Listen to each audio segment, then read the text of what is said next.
One of the most common questions that patients ask me before undergoing breast reconstruction is, what am I going to look like when I wake up? And I hear this from my patients undergoing direct implant reconstruction and flap reconstruction. Now, it's really hard for me to answer that question precisely.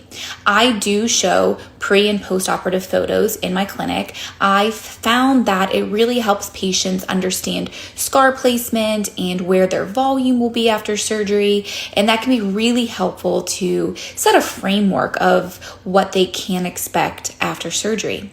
But there's a lot of moving parts in surgery. Let's say you're undergoing a direct-to-implant reconstruction with a WISE pattern mastectomy.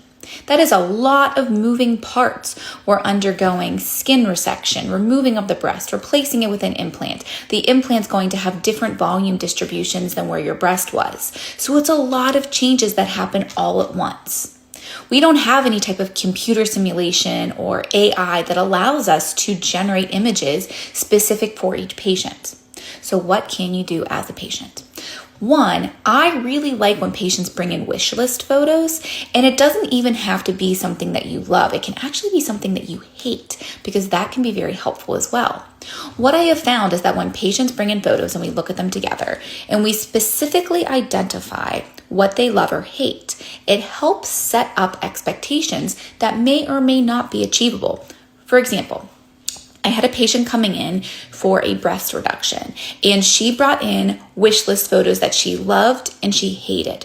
And when we looked at them together, we actually identified that the love and hate outcomes were very, very similar, but they were on a very thin patient and a fairly obese patient. So being able to take that and then talk to this patient about her body habitus and how her results would look was actually very helpful. So that's one thing you can do. Bring in wish list photos. The second thing is ask if your surgeon has pre- and post-op photos that they feel comfortable sharing. That can be very helpful to see where the surgeon places scars or what the scars look like, what the implant looks like in relation to the pre-operative breast. I have found that to be very helpful for my patients as well. If you had surgery, did not knowing what you would look like after surgery stress you out, or was it not as stressful for you? If it was stressful, how did you manage it, and what conversations did you have with your surgeon? Let me know below.